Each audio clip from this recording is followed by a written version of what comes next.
Olá, pessoal, sejam muito bem-vindos a mais um BVcast. A gente está iniciando o segundo episódio da segunda temporada sobre um tema super legal e muito importante para o BV, em comemoração ao mês de março, que a gente vai falar bastante sobre equidade de gênero. Comigo aqui, para me ajudar com a apresentação, eu tenho a Aline Soriani para dividir o palco com a gente. Muito bem-vinda, Aline! Oi, pessoal, um prazer estar aqui contribuindo com essa mesa com vocês. E as nossas grandes convidadas do podcast de hoje, tenho comigo a Érica Destro, a nossa CFO do Biro Veritas, e também a Mariana Veras, que é a nossa nova diretora de RH, Comunicação e ESG. Sejam muito bem-vindas. Obrigada. Tudo bem, Obrigada, pessoal? um prazer estar por aqui. Mariana, eu queria pedir para você se apresentar para o nosso público e contar um pouquinho da sua trajetória.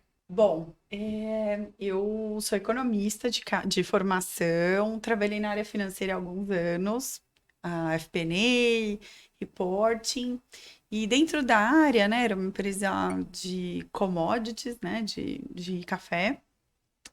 Eu acabei transferindo para a folha de pagamento, porque eles diziam que precisavam de alguém com mais humanidade ali dentro da área de folha de pagamento. Eu acabei migrando e desde então, acho que 2007, eu trabalho em recursos humanos, que eu amo. Então, assim, eu fiz a minha carreira em multinacionais de grande porte, a maioria delas inglesas, também americanas. Então, assim, já trabalhei em alguns segmentos diferentes, eu já trabalhei em tecnologia, bastante indústria, trabalhei em serviços e trabalhei em agro. Então, eu tive aí uma diversidade de mercados que eu acabei atuando. E eu também fiz uma carreira voltada à América Latina. Então, faz 12 anos que eu trabalho gerenciando aí empresas em vários países, o que é muito bacana, me deu a possibilidade de conhecer várias culturas diferentes, entender como as pessoas pensam e também ganhei muita adaptabilidade com essa exposição aí à América Latina. E uma curiosidade, Mari, sobre você, conta pra gente. Ui, curiosidade. Vocês estão vendo, né, a pessoa aqui, eu amo jogar vôlei. Eu jogo 3 vezes por semana no mínimo, com meu 1,58 m. Não dá pra ver a altura no Não dá, podcast, é então tá verdade, tudo mas, certo. gente, dá pra ver que eu sou super atleta, né? Mas eu amo esportes, em geral, eu gosto bastante. E eu também adoro ler. Eu leio todo dia antes de dormir. Eu acho que a minha melatonina noturna é uma leitura. Então, Legal. 10 capítulos ali entre 10 e 20, para me dar uma acalmada. Eu leio todo dia. Lê bastante, 10, Leio 20? bastante. E acho que a última curiosidade, que todo mundo se choca, eu tenho 4 filhos. Quem não te conhece se choca mesmo, Se mas choca, faz parte de você agora, tá certo. faz parte. E Érica, e você? Conta um pouquinho sobre quem é a Érica pra gente. Eu sempre gosto de falar isso, que eu, apesar de ter nascido aqui em São Paulo, eu fui criada no interior. Então, vocês falam aqui com uma pessoa de costumes muito do interior, valores, né? Eu acho que um tanto quanto diferentes, né? Então, sempre muito um olhar família, cuidado. Bom, comecei a minha carreira na área financeira, foi muito ali por um acaso, né? Quando eu ainda era muito jovem e tinha que decidir por alguma profissão no colégio técnico, decidi fazer o vestibulinho na época da ETEC, né? E a única coisa que tinha ali mais disponível, né, entre o que não era da área industrial e os outros cursos era a tal da contabilidade. Não sabia nem o que era isso. Então, aos poucos eu fui entendendo o que era, eu falei, bom, vamos por aqui, né? E segui carreira, né? Tive ali ao longo do caminho dúvidas se deveria, inclusive, seguir nessa toada, nessa carreira. E hoje em dia eu tenho certeza absoluta, plena convicção que eu fiz a melhor escolha, né? Então, sou técnica em contabilidade, sou formada em administração de empresas, tenho um MBA em finanças, uma pós em controladoria, com uma especialização ali internacional. Então, uma parte acadêmica da qual eu me orgulho bastante, gosto, mas eu acho que é só parte, a gente continua aprendendo, é um processo. e iniciei minha carreira no escritório de contabilidade, né? Interior, contabilidade, tá? Depois fiquei muito tempo, quase 10 anos em indústria, passei por empresas de engenharia, né? Então o BV não é uma primeira empresa, né, com esse foco mais forte. Depois passei pelo e-commerce e agora serviços. E dentre todas, definitivamente, eu acho que esse setor, né, quando a gente fala do serviço, é o mais desafiador e bacana, né? Fora isso, tenho um filho fofo, lindo, de quase 12 anos, minha paixão. Já falou várias curiosidades pra gente também. E aí, pra gente iniciar o nosso papo, a Aline vai contar pra gente alguns dados que a gente pesquisou pra gente iniciar aí nossa conversa sobre equidade de gênero também. Bom, gente, como vocês sabem, março é o mês das mulheres e o BV ele tem um enfoque muito grande em equidade de gênero. É pra gente um tema que está sempre em alta.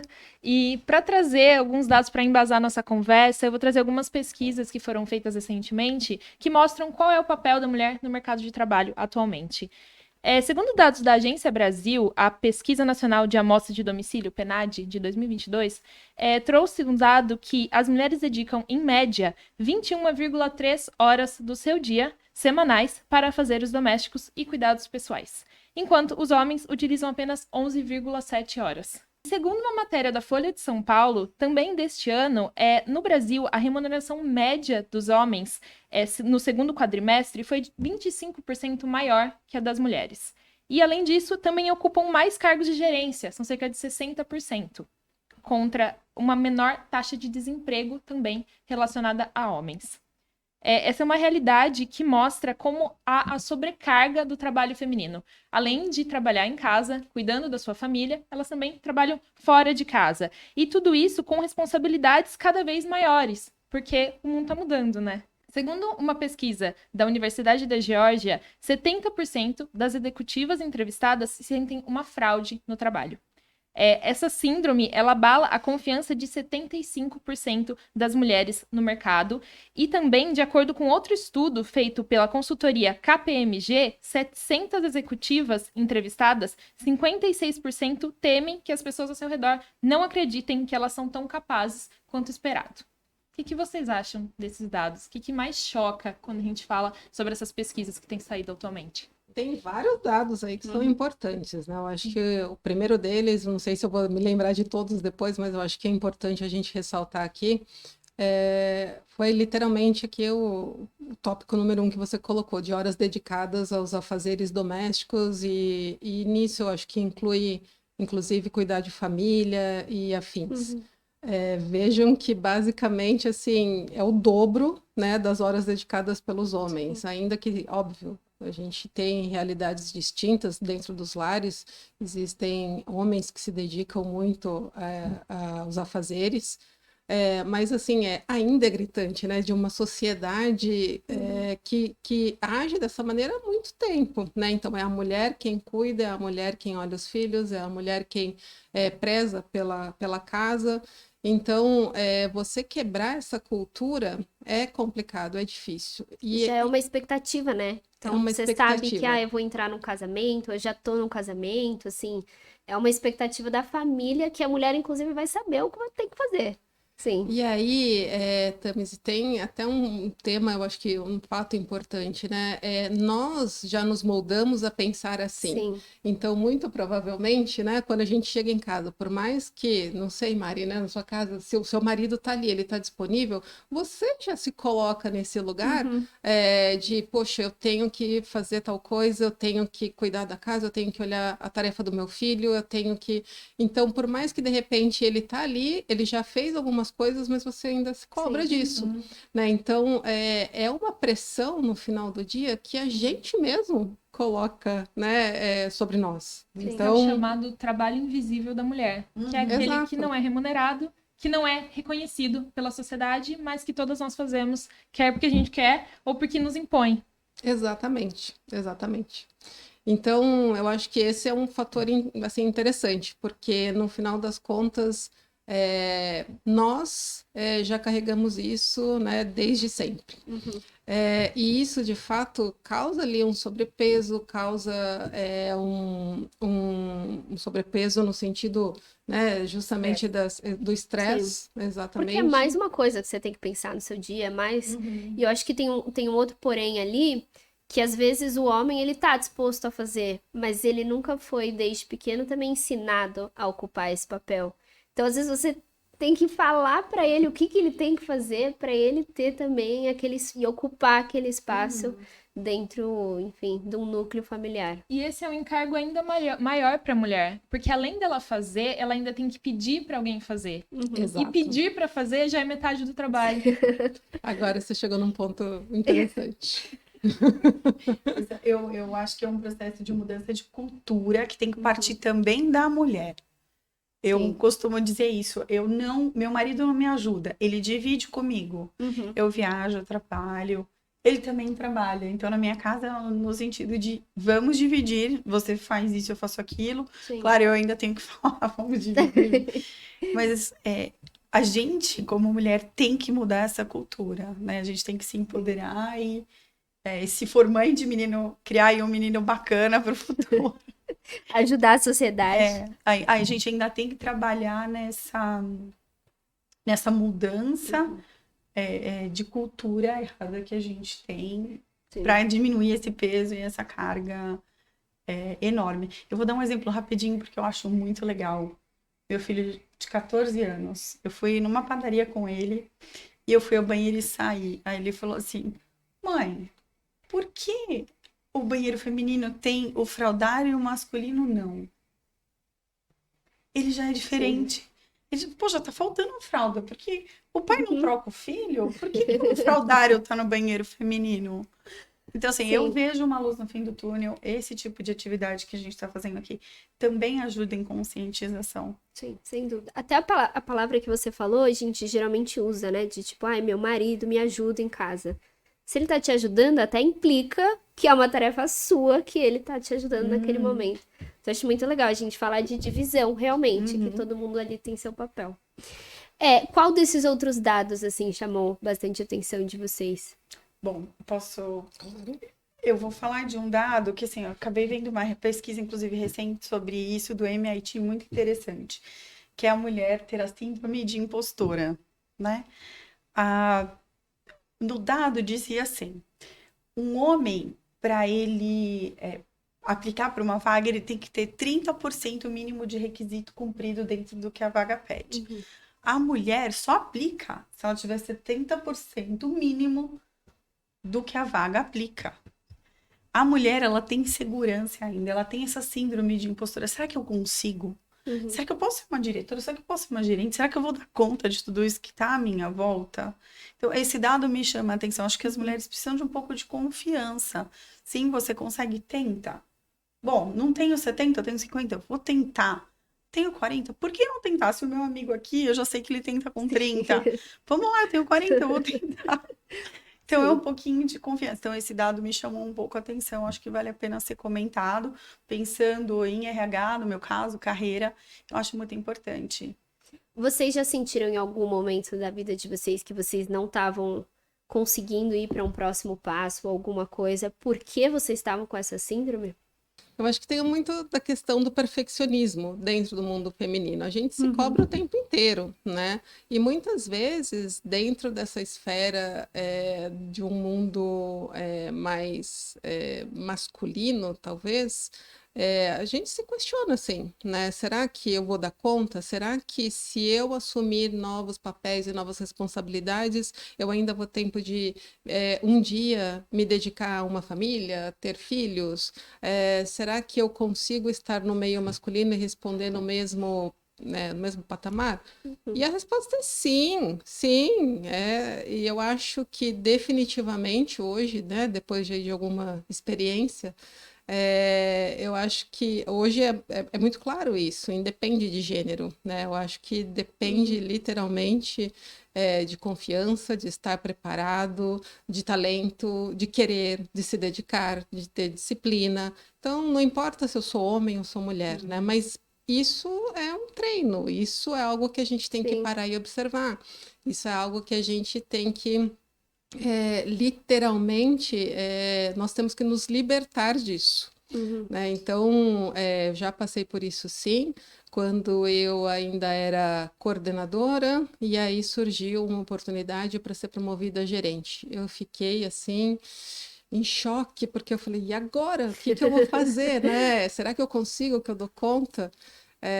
E foi um processo muito rico, cheio de aprendizados e, enfim, a gente entende que é totalmente possível. Érica, era isso que eu ia te perguntar. Você assume a liderança de uma cadeira que é majoritariamente masculina, na maioria das empresas. Então, para ascender esse cargo, deve ter sido um desafio muito grande para você mentalmente, porque eu sei que você é totalmente capacitada para isso. Foi, sem dúvida, Aline. E eu diria um pouquinho mais, né? Hoje, dentro do BV e nessa outra empresa onde eu comentei que eu trabalhei de engenharia, são mundos muito masculinos, Sim. né? Então, a gente tem os homens à frente da grande maioria das áreas, das atividades. A área financeira, de fato, assim, as mulheres vêm ganhando muito espaço ao longo do tempo. É interessante observar, porque se você olha para a área financeira como um todo, as analistas são sempre, na sua grande maioria, mulheres. No entanto, a liderança ainda é majoritariamente masculina.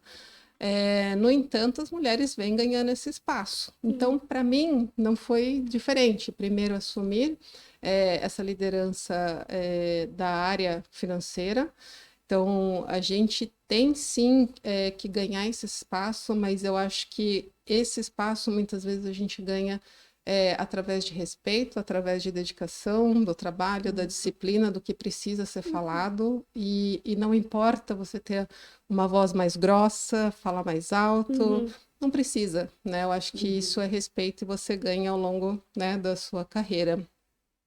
No entanto, hoje, né, ainda dentro do BV, com esse mundo muito mais masculino, a gente vem ganhando cada vez mais espaço, né? E às vezes é difícil, porque você está conversando com seus pares, com seus colegas, que são, na grande maioria, homens, que dependendo do perfil, às vezes tentam se impor, porque eu estou aqui há mais tempo, eu conheço isso, ou eu sou, né, tenho uma formação, né, específica e que aparentemente sou melhor que você. Mas assim, isso é muito, muito assim frágil, né? Ele vai por água abaixo a partir do momento que você literalmente entra e ganha esse respeito que, enfim, precisamos e temos que ter esse direito. Então, foi duro, Aline, respondendo a sua pergunta, mas é totalmente possível. Perfeito.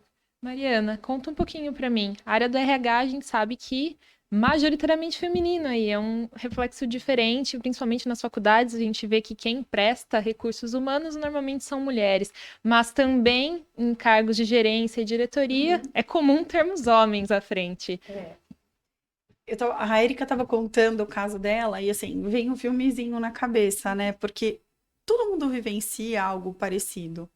E eu tava pensando aqui, a primeira vez que eu assumi uma diretoria, que eu cheguei na primeira reunião, aqui ainda é diferente, né? No BV tem bastante mulher. Não tinham mulheres, era eu. E assim, eu comecei a refletir sobre minha carreira por muito tempo. O RH era a única cadeira feminina dentro das empresas. E em algumas, nem o RH. É muito difícil. Eu não lembro o dado exato, mas era tipo 20%. Hoje no mercado de cadeiras de C-level são mulheres. Esse dado ainda é muito baixo. Sim. É muito baixo. Então, assim, a Erika enfrenta, eu enfrento. Tem aí um pensamento, né? As pessoas começaram a pensar mais sobre isso, olhar. Tem empresa trabalhando forte. Eu quero uma diretoria mulher, eu quero um C-level mulher, eu quero gerência mulher. Esse pensamento vem aumentando, vem acontecendo, mas eu passei por isso e muita gente ainda vai passar. Tem muita empresa que ainda chega lá, todas as cadeiras são homens e você chega lá, você é mulher e fala, será que eu consigo? Como que eles vão me escutar aqui? Vão me dar espaço? Qual o caminho que eu tenho que trilhar para conseguir um espaço para que me escutem? A insegurança, ela acontece sempre, né? Bom, no meu caso, de ser mulher. Mas eu acho que com o tempo você vai ganhando, você vai trabalhando, mostrando a importância e conseguindo o seu espaço. Sabe, Mari, ainda dentro, por exemplo, hoje do próprio BV, nós temos realmente um número de liderança feminina ali importante. Eu acho que isso é sensacional. No entanto, esses dias nós estávamos ali em meio a uma reunião discutindo de resultado e um homem quem percebeu isso, não fui eu, né? Eu estava ali, a reunião era minha, eu estava liderando a reunião e estava falando, né, comentando o que fazer, como fazer, os próximos passos. E aí alguém soltou durante a reunião: você já percebeu que você é a única mulher no meio desse monte de homens aqui?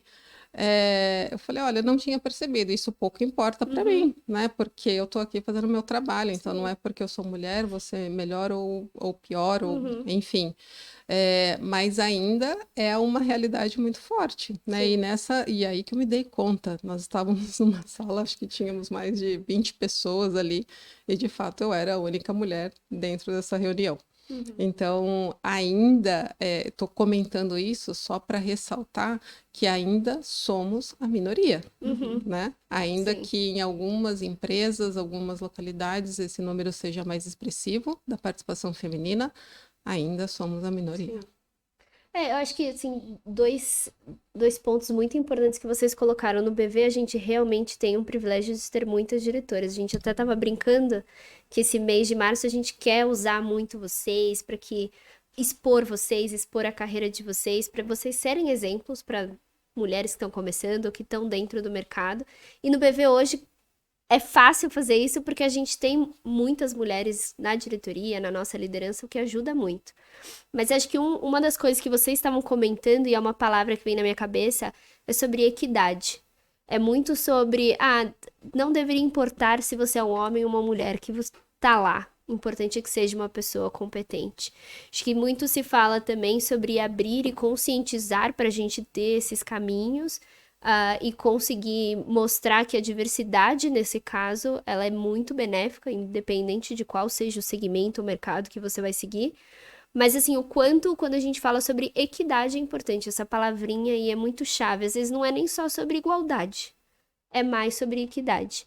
E aí, minha próxima pergunta é muito relacionada a isso, muito para a Érica, mas principalmente para a Mari. Como é que dentro de uma empresa, de uma perspectiva de RH, a gente constrói esses espaços de equidade? Bom, tem várias coisas que a gente pode fazer.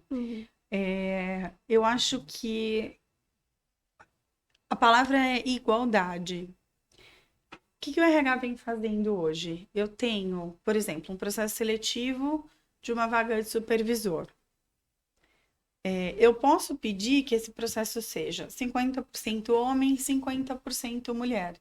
Hoje eu recebo um shortlist para várias posições e esse shortlist vem 3, 4 homens. Aí eu penso, bom, eu posso aceitar esse shortlist ou eu posso voltar para o meu recrutamento e falar: vamos tentar ter um pouco de igualdade aqui? Vamos jogar 50%, busca mais, né? Vamos olhar o mercado, tem mais oportunidade. Se é interno, tem mulher preparada? Vamos colocar no processo, deixa o processo justo. Tem muita empresa que usa, eu vou trazer um processo de um projeto de trainee só para mulheres. Pode ser também. Tem gente que fala, mas isso aí não é mais justo. Eu estou corrigindo um erro que a gente está conversando aqui de anos, e décadas e séculos, e a gente vem caminhando, e esse 8 de março já diz isso. É um caminho que a gente segue há muitos anos para tentar igualar, e a gente ainda não igualou. Se eu puder usar a ferramenta de vamos trazer no processo aí 50%, vou abrir um processo para trainee mulher. Não vão ser todos, gente. Ou um trainee de diversidade, eu ponho a mulher, ponho qualquer outro tipo de diversidade. Quantos índios a gente tem numa empresa, quantos negros a gente tem? Tem várias diversidades que a gente pode trabalhar, mas a gente tem que começar a fazer. Não. E eu acho que é bacana comentar, eu acho que no mundo corporativo a gente tem que também ajudar a trazer mais sensibilidade para os homens. Porque os homens, no final do dia, ainda ocupam a maior parte, né, dos cargos de liderança e lideram mulheres. Então, como lidar com as mulheres, com essas particularidades, seja no momento, por exemplo, de que ela está grávida, do puerpério, ou de qualquer outro momento, enfim, eu acho que trazer uma sensibilização para com esse olhar, né, de como tratar, né? Porque eu acho que a partir do momento também que nós, mulheres, somos tratadas de maneira adequada e não, né, como mais um número ou uma pessoa que, enfim, no sentido de ser menosprezada porque, olha, sei lá, você tá com cólica, você tá com frescura. Então, e tem muito isso. Sim. Quantas vezes eu já ouvi homens comentando isso? Ah, tá com frescura, foi embora porque tá com cólica. Então, se a pessoa tá ali se dedicando, fazendo o seu melhor, por que não respeitar esse momento, sabe? Eu acho que ter um pouquinho desse olhar, né? Exatamente, dos homens para com as mulheres. Eu acho que no mundo corporativo a gente pode e também deve fazer isso, né? Ter esse olhar. Essa é a parte da inclusão. Você trazer diversidade e depois tratar essa diversidade dentro. Isso aí. Porque ter diversidade não significa que ela vai ser aceita dentro da empresa. Você tem que criar um ambiente, uma cultura que qualquer tipo de diversidade possa se desenvolver, crescer, ser aceito com respeito. Sim, isso aí é trabalhar o ambiente corporativo. Eu concordo 100%, foi um gancho sensacional. As mulheres ainda são as principais responsáveis por levar os filhos ao médico, né? Então, se você fala nesse mundo masculino, a mulher saiu para levar o filho ao médico, na hora ela é julgada, na hora. Por mais que ela seja extremamente competente, esteja com as suas entregas em dia, existe muito julgamento com relação a isso. Então, eu acho que os homens, inclusive, eles só passam a sensibilizar depois que eles são pais, né? Que daí eles sabem que a esposa deles ali vão ter que fazer isso. Sim. Então, acho que se a gente puder ajudar nesse processo, é algo incrível. E já pegando esse gancho que você falou, Érica, que é muito importante, que dica você daria para alguma mulher que já sofreu preconceito, que já passou por uma situação dessa, ou que quer efetivamente avançar na sua carreira, mas se vê perto desses empecilhos? Aline, eu vou te dizer que eu já passei por isso, inclusive, né? Eu acho que, óbvio, tem um lado muito pessoal, eu não costumo comentar isso abertamente, mas eu acho que nesse momento é bacana, eu acho que cabe aqui esse comentário, né? Eu já fui desligada de uma empresa, né? Justamente no momento que eu estava grávida. Então, tinha acabado de ser promovida, né? E tive um retorno incrível, um feedback super positivo, tive um aumento, na época, sei lá, era mais de 30% de um aumento. E depois de 3 meses, eu engravidei. 2, 3 meses eu engravidei. A partir daquele momento, passou a ser um inferno na minha vida, né? E era nitidamente perseguição, né? Então, eu nunca deixei de entregar as minhas atividades, eu fazia toda a minha rotina com médicos pela manhã, eu marcava médicos e exames às 7 horas da manhã para chegar na empresa às 8h30, 9 horas e não ter nenhum comentário. Eu saía do trabalho tarde, como eu sempre saí, né? No sentido de ficar até altas horas. E ainda assim, houve uma perseguição terrível. Então, quando eu voltei, e de ouvir, assim, absurdos, sabe? Então, quando eu voltei da licença maternidade, eu não voltei, né? Eu fui desligada pelo RH, sem qualquer sensibilidade, nada, no dia que eu estaria voltando para a companhia, né? Então, isso acontece mais do que a gente imagina. Acontece muito, todo santo dia. Então, aconteceu comigo, já aconteceu talvez com muitas amigas minhas, com mulheres que eu não conheço, mas eu acho que a dica é a seguinte, né? Eu acho que é difícil falar não se deixe abalar, porque na hora você está extremamente abalada com seus hormônios à flor da pele, E né? há vergonha também. Vergonha. A gente sente muito. Mas assim, tem muitos males que vêm para o bem, né? Então, no meu caso, eu falo que tem muita coisa que não sei, eu não quero misturar assuntos, mas acredito muito num Deus maior e que tem a mãozinha dele ali em muita coisa.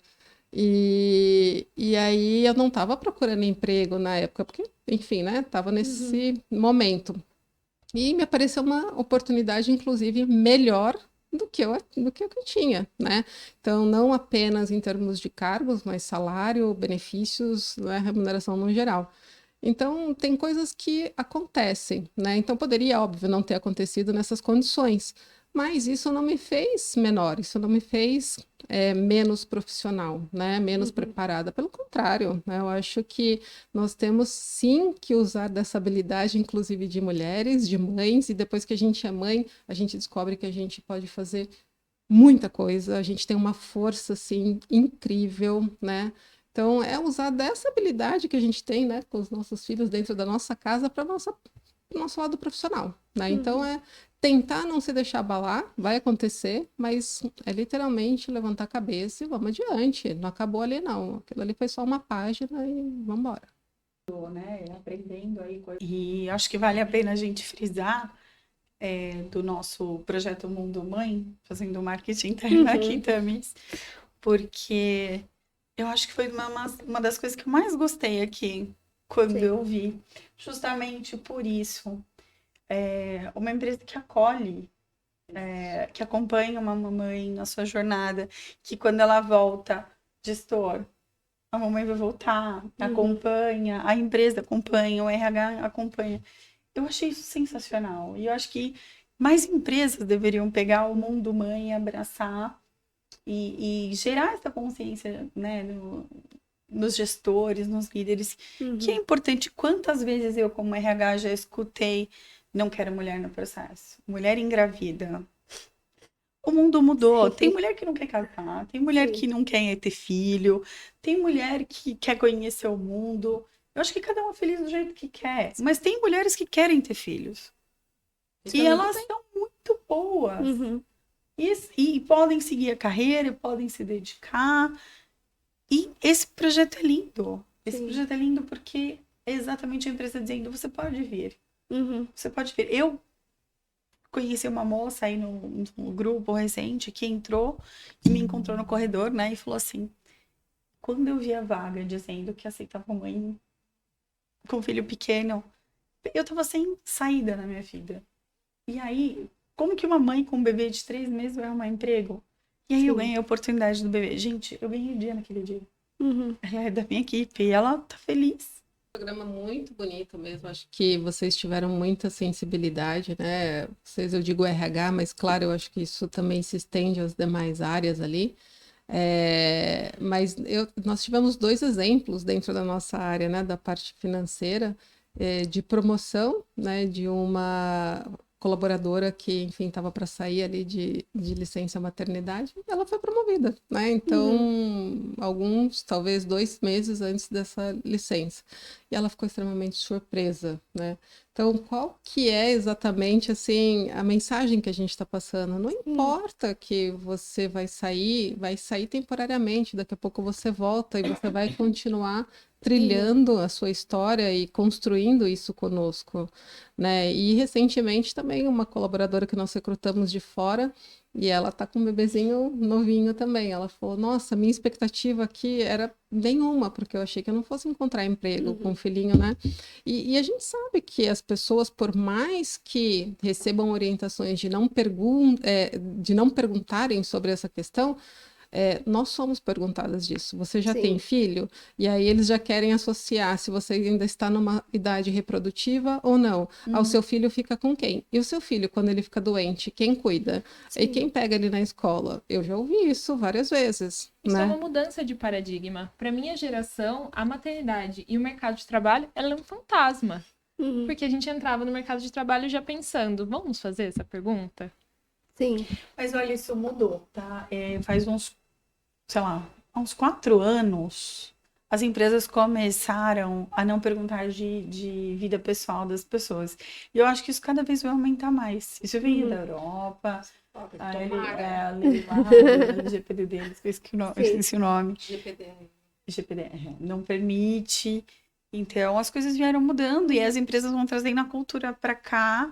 Eu mesma dei vários treinamentos dizendo: essas perguntas não se devem fazer. Sim. Sem idade, etarismo, sem mãe, não é, vai querer, não quer, não importa. A gente está contratando um profissional, a gente está contratando a capacidade de entrega de uma pessoa, a capacidade de comprometimento Sim. com o trabalho dela, né? Enfim, eu não quero saber onde ela mora, o que ela faz, de onde ela vem, em termos pessoais. E eu acho que o mercado tá mudando e essa tendência vem caindo. Eu espero que mais e mais. Porque é muito complexo, né? Esse papo no final do dia, ele também é complexo. Fazendo aí nosso marketing, né? Do Mundo Mãe. Ele é um dos programas, sem dúvida, que eu tenho mais orgulho de falar do BV, porque você vê várias iniciativas isoladas dentro de empresas, mas eu acho que o nosso Mundo Mãe, explicando aí para quem tá acompanhando a gente em casa que não conhece, ele trabalha com frentes de trabalho. Então a gente tem uma frente de trabalho que cuida de mães que já estão grávidas, estão prestes a sair. Tem as que querem se tornar mães e estão começando a fazer esse planejamento familiar. Tem as que estão voltando de licença maternidade. E ainda temos as mães que estão no mercado, que estão buscando uma realocação, que foi o exemplo que você dividiu com a gente também, Mari. Então, acho que às vezes a gente tenta resumir, é só fazer isso, ou é só fazer aquilo. Só que é complexo.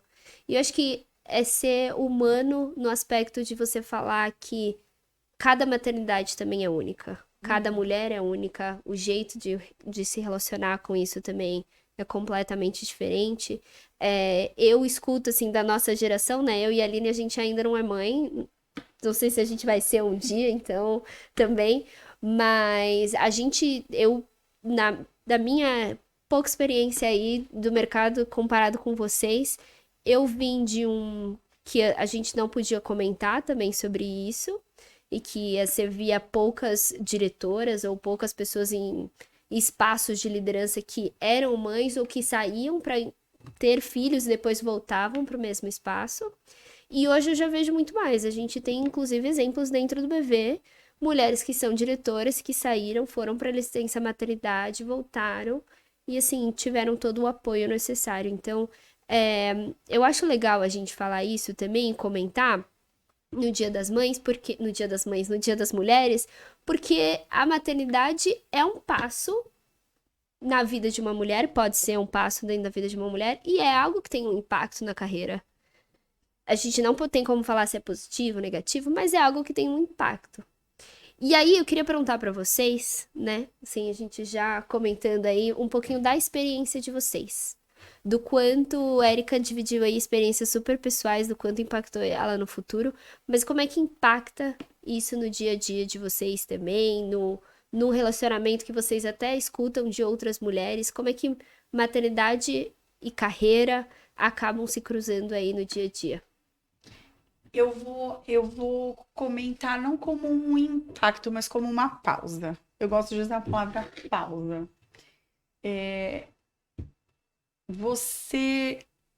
Depois que você tem um filho e volta a trabalhar, eu acho que você volta até com mais garra. Porque você tem responsabilidade sobre aquele filho. Uhum. Você fala, não, agora tá mais caro ainda. Gente, é muito caro. Quem é mãe sabe, né? É muito caro ter um filho. Você quer dar o melhor pro seu filho. Então você fala, não, eu tenho que trabalhar, eu tenho que me desenvolver, eu tenho que, sabe? Claro, se você quiser. Tem gente que é só, né, levar o dia a dia. Mas se você quer, você tem aquela pausa, volta, e geralmente você volta com mais garra ainda para se desenvolver, crescer e dar o melhor pro seu filho. Bom, para mim, eles foram incentivos. E eu entendo a maternidade ali com uma pausa de 4, 5 meses necessária pra gente ter aquela conexão e depois eu voltar e equilibrar os meus pratinhos e dar o meu melhor para eu conseguir. É possível. A Erika tá aqui, eu tô aqui, tem um monte aí que consegue. É possível, é possível. Por isso que a representatividade é tão importante, né? Por isso que eu tava dando exemplo. Hoje eu vendo vocês duas, eu sei que pode ser uma escolha que eu posso fazer pra minha carreira, se eu quiser ter, enfim, 4 filhos igual a Mari, se eu quiser ter um filho igual a Erika, eu sei que é possível hoje a gente equilibrar esses dois pratos, que são coisas que antigamente era muito mais difícil, ou a gente não ouvia as mulheres falando sobre isso também, que elas sentiam que dentro do mercado de trabalho elas não podiam falar sobre isso. No caso, assim, eu também vejo isso como também muita troca, né, com meu filho. Não vou dizer que é fácil, não, porque não é, né, Mari? eu acho que muitas vezes eu tô lá no meio de uma reunião, a gente está pensando de maneira mais estratégica o que fazer, e eu olho para o relógio e falo, horário de ir embora, porque eu tenho que, né, enfim, encontrar meu filho. E quando eu chego em casa, cara, você tem que virar a chave, né? E tem ali um serzinho te esperando para contar como foi o dia, quais são as expectativas, o que que ele aprendeu, o que ele quer trocar com você. E a maternidade é uma coisa, eu acho que incrível, né? Do lado dele, por incrível que pareça, eu sei lá, aprendo todos os dias com ele, né? Então, ele, inclusive, me dá altas dicas, né? Então, enfim, ele fala para mim, mãe, você não para um minuto, aprende a descansar um pouco. Olha Olha só. só. E por outro lado, eu acho que quando a gente olha, né, dentro da empresa, é isso que eu comentei também ali atrás, né? Eu acho que a gente usa muito desses atributos mãe dentro do nosso dia a dia, da profissão. Então, você aprende a acomodar colaboradores, você aprende a perceber melhor se as pessoas estão com problemas ou não, você é mais rápido nas decisões, você aprende que para tudo tem um jeito. Então, enfim, eu acho que a gente aprende muita coisa. Agora, é óbvio, todos nós somos seres humanos e tem ali os momentos de pico que são mais difíceis, são mais complicados, né? Às vezes a gente está num momento de pressão super no trabalho e você mal consegue se dividir e pensar mais na família, né? Então, não é fácil, né? Mas eu acho que, enfim, conforme as dificuldades vão aparecendo, a gente vai aprendendo a lidar com isso, a gente percebe que é totalmente factível e consegue acomodar situações dentro da realidade, seja profissional, pessoal, e as coisas vão conversando. Mari, você estava contando um pouco pra gente sobre as mudanças que você já viu no mercado de trabalho, principalmente recrutamento e seleção, e você que já passou por várias multinacionais. Fala um pouquinho pra gente sobre as crenças que têm mudado e que ainda precisam mudar. Que contando uma experiência minha, eu adoro tatuagem. Sempre quis fechar o braço de tatuagem, mas eu morria de medo. Pensava, como é que eu vou trabalhar numa multinacional com o braço fechado de tatuagem? Bom, deixa eu falar um pouco de padrão, né? As pessoas, elas costumam criar um padrão, uma caixinha, que o adequado é isso. Não existe o adequado. Existe o que cada um é e o que cada um quer ser. Se você quer ter a sua tatuagem, que tenha a sua tatuagem. Se eu quero ter o meu cabelo loiro, ou rosa, ou azul, que eu tenha o cabelo azul. O ponto aí é as pessoas aceitarem, né, mudar a cabeça e viver a inclusão dentro das empresas. As coisas, elas mudam. A geração Z tá aí, ela vem totalmente diferente. Inclusive, vocês mais jovens, já é uma outra geração. Eles têm um timing diferente, eles pensam mais em bem-estar, eles pensam menos no ambiente corporativo. Se você ver pesquisas, eles nem querem. Por quê? Por causa desses padrões que a gente tem no ambiente corporativo, que a gente tem que quebrar. Empresas cada dia menos formais, ou eles querem trabalhar aí para as fintechs. Por quê? Porque fintech trabalha de casa, porque fintech pode fechar braço, perna, rosto de tatuagem, ou usar a roupa que você quer. Ou piercing no nariz, não importa. Então, hoje, o que a gente tem que fazer é criar consciência na empresa de que o que a gente precisa, e o que a gente estava falando antes, é o profissional. Quem é o profissional, Érica? Que estudou, quem é a profissional Mariana, o que ela sabe e tem de conhecimento para entregar para a empresa e pode desenvolver ali, eu acho que é o que vale, né? Essa consciência vai ter que mudar, a gente tem que trabalhar essa liderança, a gente tem que trabalhar as pessoas em geral, porque isso nem sempre vem de liderança. Até um colega fala, nossa, você viu a pessoa que entrou? Você viu como ela se veste? Você viu o cabelo dela? Você viu quantos piercings ela tem na orelha? Então a gente tem que criar o ambiente correto para ter qualquer tipo de pessoa lá dentro que seja acolhida e aceita do jeito que ela é. E em empresas muito verticalizadas, isso é um desafio, Muito. né? E então, principalmente gerências, tem que dar esse exemplo para que também os colaboradores possam ser mais livres e não julgar tanto o seu colega de trabalho. Sim. E aí, eu vou voltar para um papo que eu acho que tem tudo a ver com o que a gente estava falando sobre representatividade. Eu acho que vocês duas são duas pessoas que quebram alguns paradigmas nesse assunto. Então, por exemplo, quando eu tava começando minha carreira, eu pensava, nossa, se eu quiser alcançar esse cargo, eu talvez não possa ser tão feminina quanto eu gostaria de ser, eu não posso usar tanta maquiagem quanto eu gostaria, eu não posso talvez pintar a minha unha da cor que eu quero.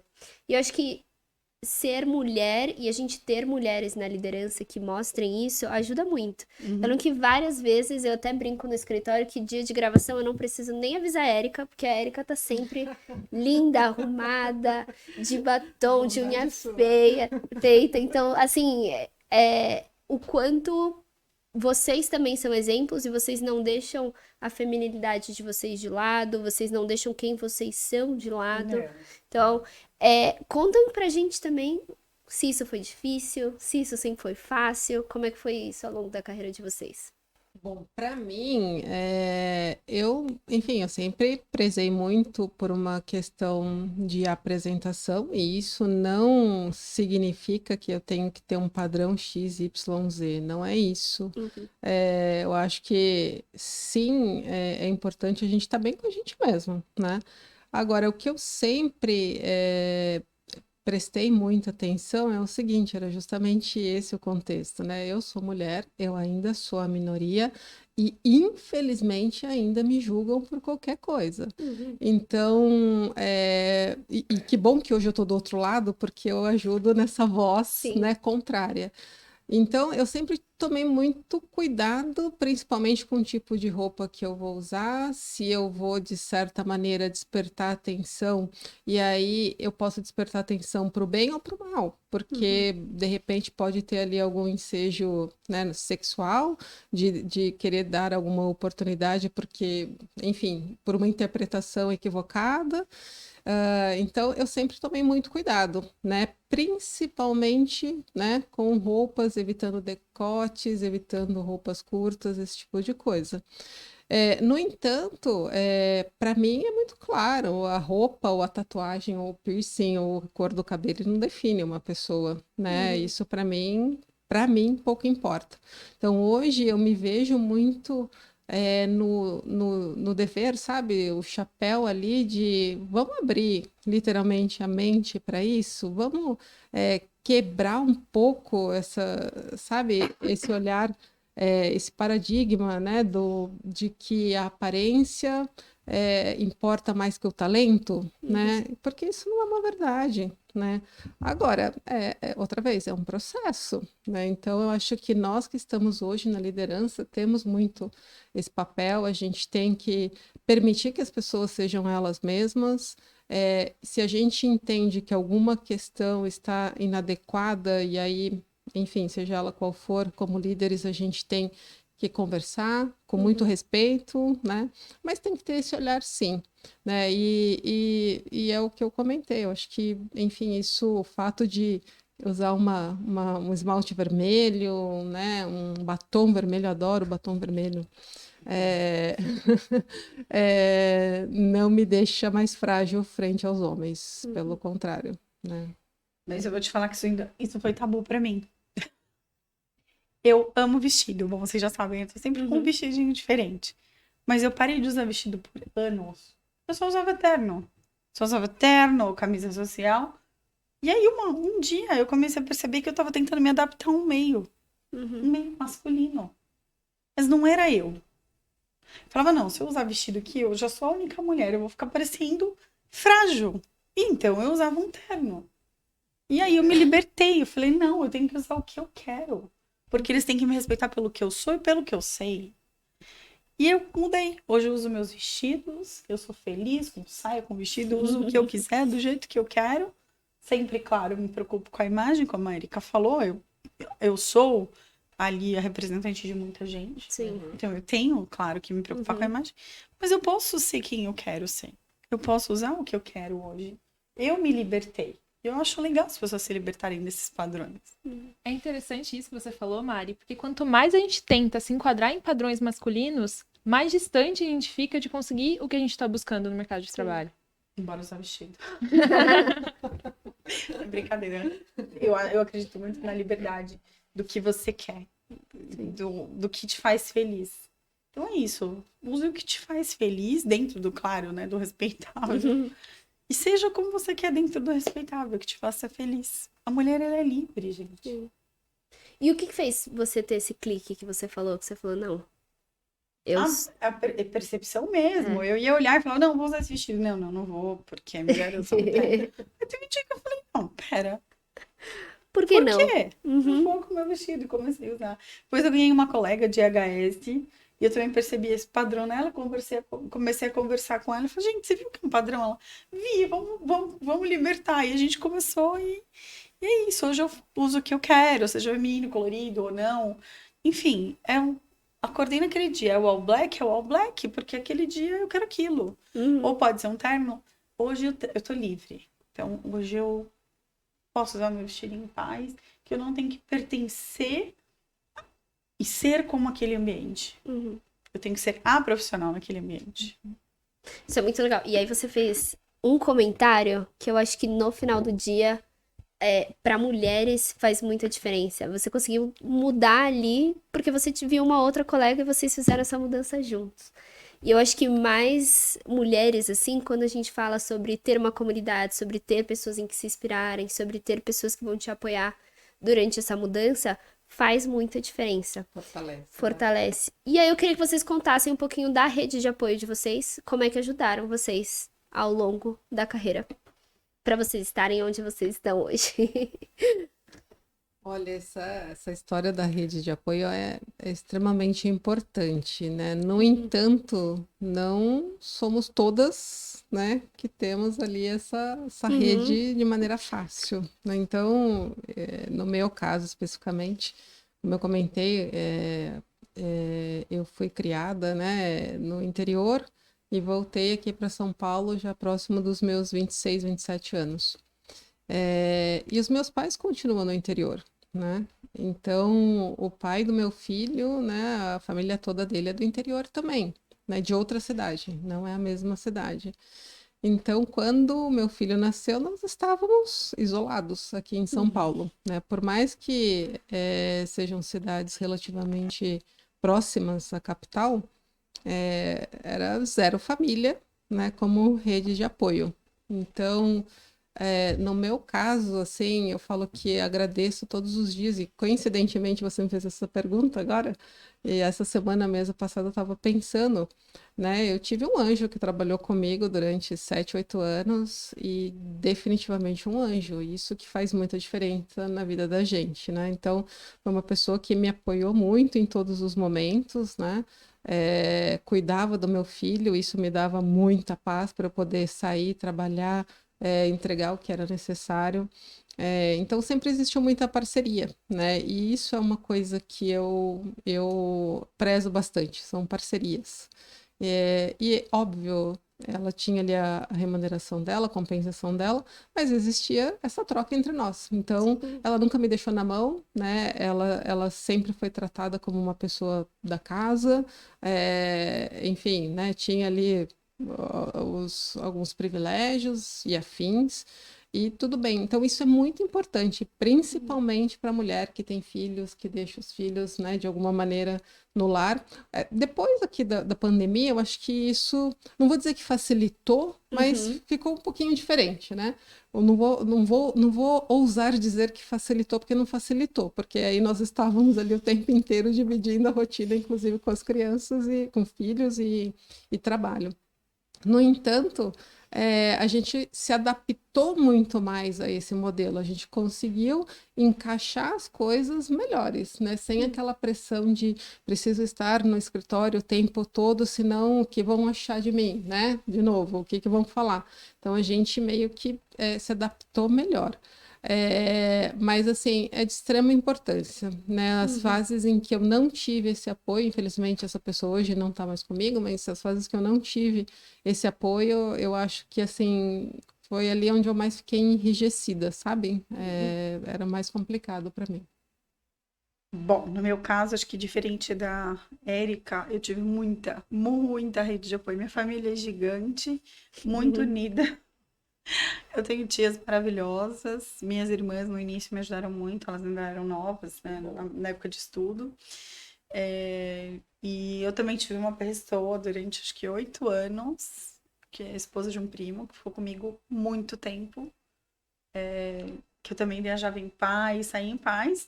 E a minha rede de apoio maior, incrivelmente falando, é o meu marido mesmo. Desde que minha filha nasceu, eu lembro que eu fui para uma convenção na Alemanha. E ela tinha 6 meses. Falei, meu Deus, vou deixar meu bebê. Cara, e foi ali também foi um divisor de águas para mim. Porque quando eu voltei, ela tava linda, maravilhosa e perfeita. E ele cuidou tanto quanto eu. E sempre foi assim. Então eu tive muita paz no meu caminho dessa rede de apoio. Tanto dele, ou quando ele não podia, porque também, coitado, viaja, trabalha. Eu tive minha família, eu tive mulheres maravilhosas, né? Tirando ele, que é um homem maravilhoso, eu tive mulheres maravilhosas no meu caminho que sempre me apoiaram e me ajudaram a conseguir o que eu alcancei, na verdade. Então, sou muito grata, inclusive. O papo tá muito legal. Mas a gente já tá caminhando pro nosso finalzinho. Passou rápido, ó, quem achou que ia demorar, não, passou super rápido. E aí eu queria, como assim, palavras finais, se vocês pudessem dar conselhos para as meninas, mulheres que hoje estão assistindo a gente em casa. Que conselhos vocês dariam sobre carreira, sobre vida, enfim, o que vocês falariam para jovens meninas ou mulheres que já estão no mercado de trabalho há um tempo, para se um dia elas quiserem conquistar as posições de liderança que vocês ocupam? Bom, eu vou voltar numa palavra que eu usei no primeiro instante aqui: confiança. Confiem no potencial que vocês têm, né? Depois disso, procurem se desenvolver sempre, tá? Curiosidade eu acho um fator fundamental para qualquer profissional que queira chegar assim, subir na carreira, mas principalmente por causa da síndrome de vira-lata. Eu deixo a palavra confiança. Se empoderem, mulher pode o que quiser. Não importa o que a sociedade diga, os problemas que a gente tenha que enfrentar, que são maiores do que... O caminho, eu sempre falo, eu tenho 3 meninos e uma menina, eu falo, o caminho para a sua irmã não vai ser igual ao de vocês, ela vai ter que lutar mais. Dentro da minha casa tem igualdade, o que um faz, o outro faz. O direito que um tem, agora ela arrumou um namorado, eu já frisei, o direito que vocês tiveram, ela tem. É tudo igual, mas o caminho dela eu sei que vai ser mais difícil que o deles, vai ser mais difícil. Mas eu falo pra ela e empodero ela, então faça o mesmo, confiança. Muito bom, ótimos conselhos. Boa.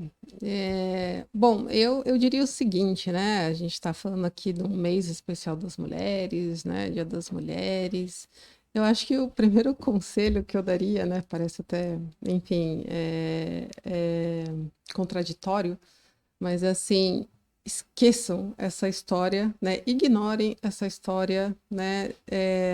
De que somos mulheres e que, enfim, não podemos. Esqueçam isso. Eu acho que se dediquem ao fato de que cada um ser humano pode ter disciplina, pode se desenvolver, pode e deve estudar, pode fazer o seu melhor e as oportunidades elas vão aparecer. Então, aproveitem as oportunidades, né? Se dediquem ao talento de vocês, se dediquem ao que vocês gostam, que vocês, enfim, esperam para isso. Tem um pouquinho, sim, tem um pouquinho, não, tem muito dessa questão que a Mari falou da confiança, né? Porque é confiar em você, indiferente se você é mulher ou não, tanto faz. No entanto, eu acho que a primeira coisa para a gente poder se libertar é a gente quebrar esse paradigma, né, da mulher. Então, esqueça um pouquinho isso, né? Eu acho que ao longo da minha vida, as coisas foram acontecendo muito porque eu nunca dei atenção para esse fator, né? Eu sempre fui atrás do que eu queria, me dediquei ao que, enfim, eu acreditava, sempre fiz o meu melhor, indiferente de qualquer outra coisa, enfim, o reflexo, né, as consequências, elas aparecem, né? Então, eu acho que a gente se dedicar, dar o melhor, continuar estudando, esse é um ponto super importante, né? Uma das características que as empresas mais buscam nas pessoas é justamente a capacidade de aprender e aprender rápido. O mundo é muito dinâmico. Então, no começo eu falei, a minha formação é essa, mas é só uma parte da jornada, não significa que eu parei aí, né? Porque eu acho que a gente precisa literalmente continuar buscando formação, buscando entender as variáveis de um mundo, né, moderno. E eu acho que assim, sempre com um olhar muito, muito humano, né? A gente não pode perder isso. Vamos fazer uso dessa feminilidade, desse olhar para o próximo, que as mulheres, que as mães têm. Eu acho que isso é muito a nosso favor, né? Então, acho que, enfim, o principal conselho é esse: sigam adiante sem se limitarem. Tudo aqui é possível e a gente consegue chegar, né, onde se almeja. Muito bom. Então, queria primeiro agradecer a Aline por ter dividido a apresentação comigo hoje. Muito obrigada, muito bom ter você aqui hoje. E agradecer vocês duas, principalmente, Érica e Mariana, que estiveram aqui com a gente. Obrigada por disponibilizar um tempinho da agenda, que eu sei que não é fácil, que tem 1 milhão de coisas acontecendo, mas obrigada por dividir tanto conhecimento, tantas experiências com a gente e com todo mundo que está em casa. E obrigada a você que está em casa também acompanhando a gente hoje. Obrigada por estar e ficar aqui até o final do nosso segundo episódio da segunda temporada. Até a próxima!